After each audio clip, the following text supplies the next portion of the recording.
What's up, brothers? We got a requested video from a gentleman that is, by all accounts, a alpha-looking dude, but he's plugged into some old beta fields that seem to overwhelm him from time to time when he's navigating life. So, got a request here. We're going to hop right into it. He says, "Trying to break free from beta habits" is the subject. He says, "Greetings. Let's go ahead and get the bad out of the way right away." He says, "I'm a 34-year-old divorced single father of four. He's got a son that stays with him, looks like full time, and daughters are weekend warriors coming over each weekend depending on scheduling. Yes, there are multiple mothers involved." That's not a good thing. One of the things that happens to dudes when you're divorced dad and you're dating, you got four kids. I don't know. You said multiple mothers, so let's assuming it's at least two. It could be as bad as four. But that does lower your SMV dramatically. It's such a bizarre scenario because what ends up happening is you could be divorced. Like I was divorced out of one kid, and you could run into women that had like three kids, sometimes from three different fathers in some cases, and they had this entitlement about them, like they deserved the best of the best of the best. And you having a child in tow got in their way of that. So with four rolling with you, you got a little bit of a disadvantage, but that's going to change when we kind of dive in this a little bit further. I've already gone down this rabbit hole and I've looked at all your social links on my right over here. So he says, "All my life I was indoctrinated into the settle down and find a good woman prison pipeline. Coming from a single mother household, that's pretty much the norm.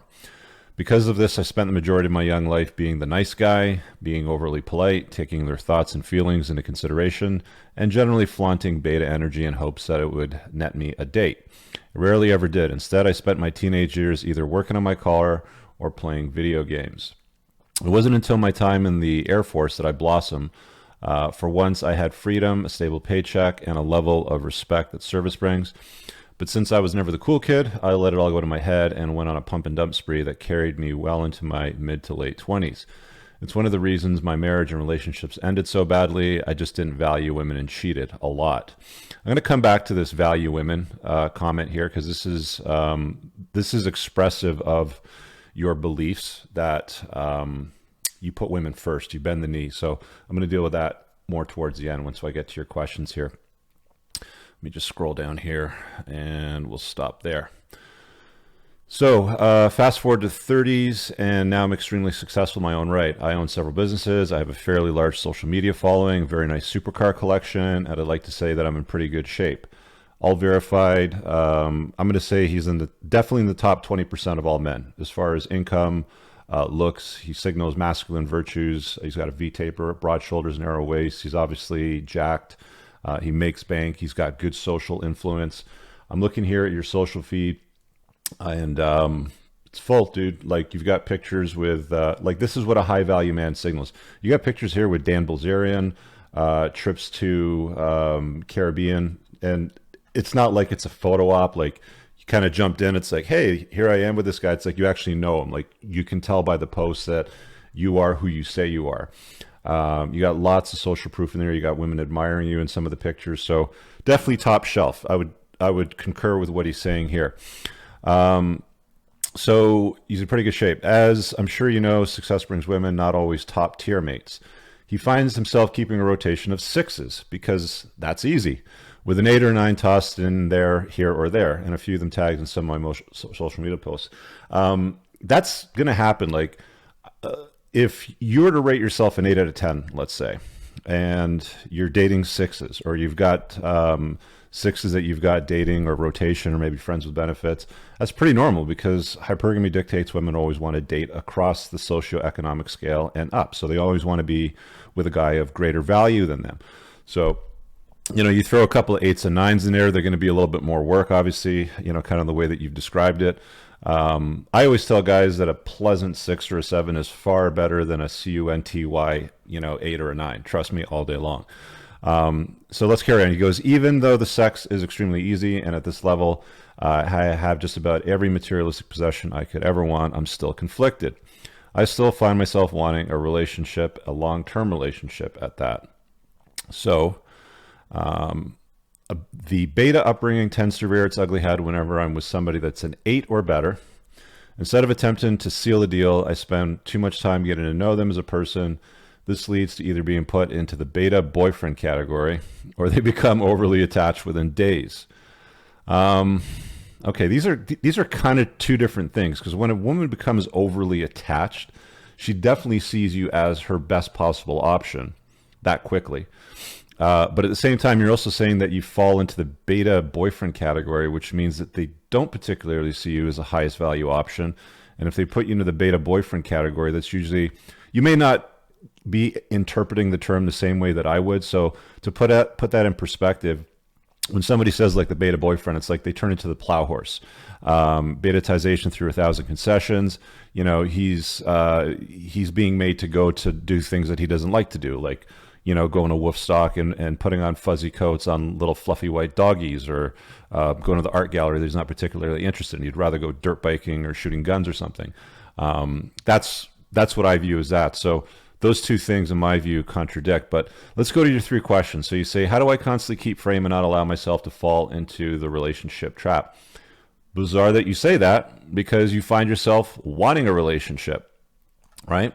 A long-term relationship. And then you go and conflict yourself and saying, how do I not allow myself to fall into the relationship trap?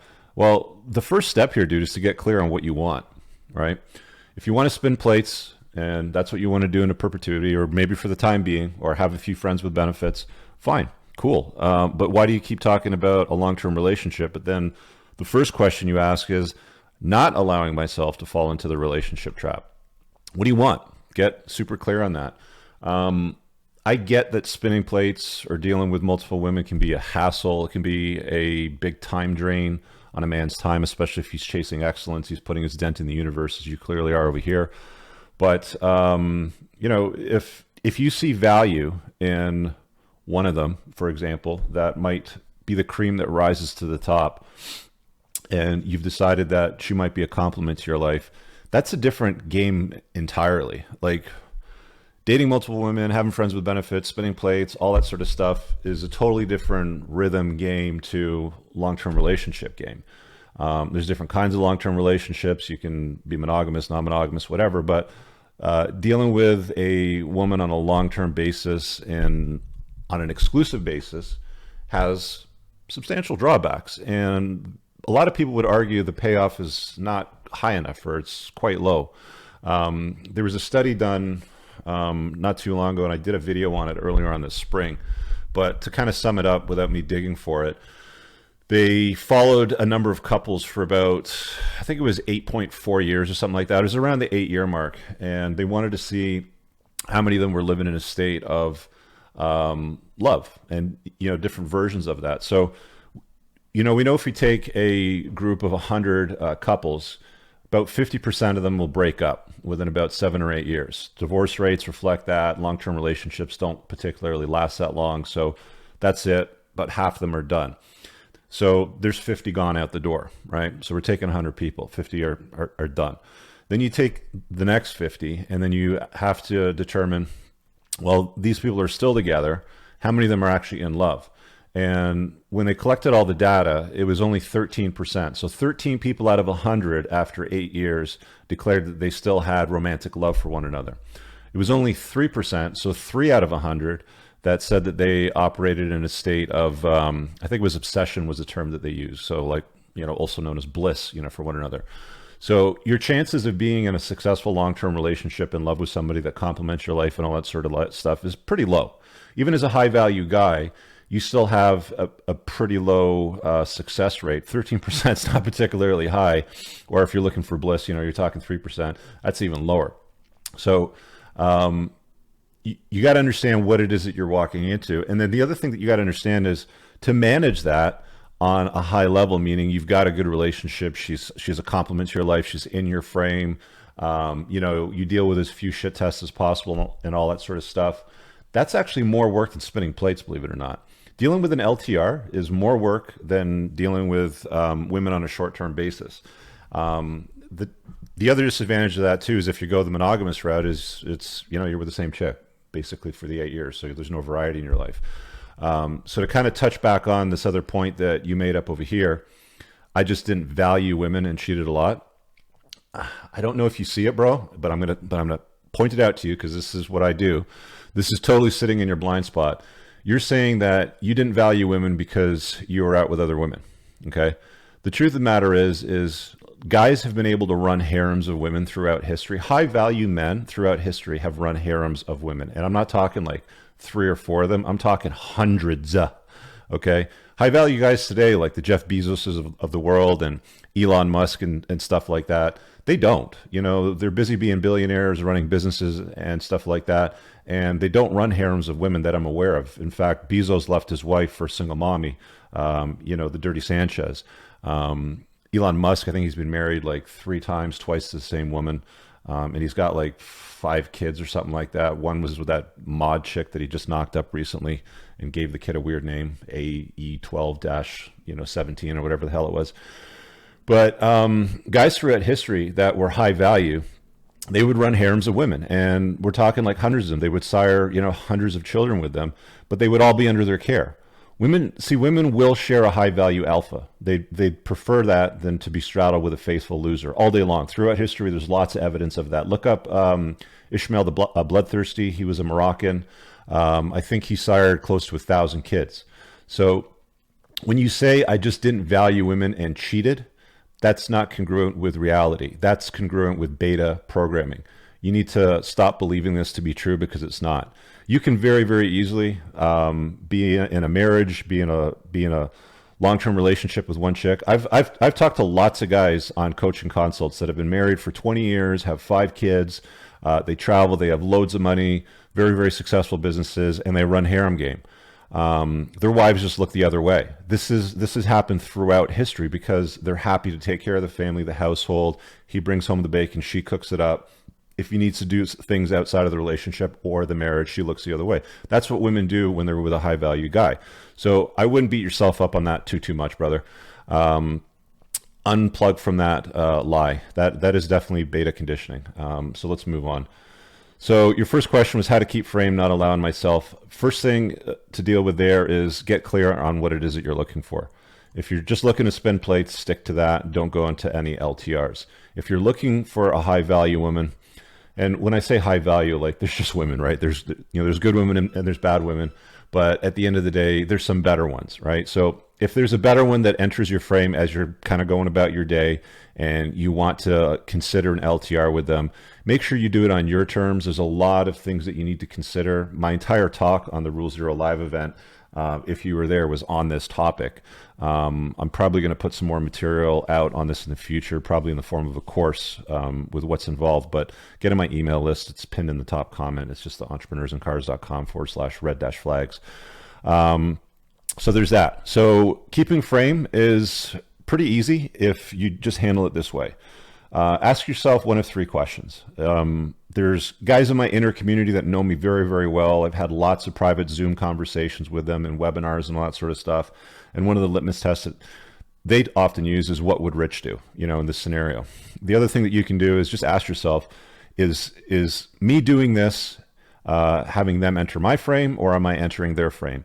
Another way to kind of phrase that is this alpha behavior or is this beta behavior? So before you do something, before you agree to to vent, whatever it may be, ask yourself that question, and that'll help you maintain frame. So that deals with that part of the question.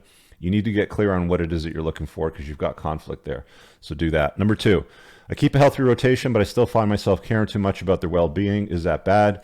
That depends, okay? It's not bad because you're human. You know, you actually give a damn and you're attracted to them and you have some interest in their well-being, which is totally fine. But if you're playing Captain Save a Woman and swooping in every time they need something for you and overly or overdoing it when it comes to that, yeah, that is bad. I'll give you an example. There was a guy in my community the other day who posted a bit of a field report, had this thing going on with a smoke show that he was dating.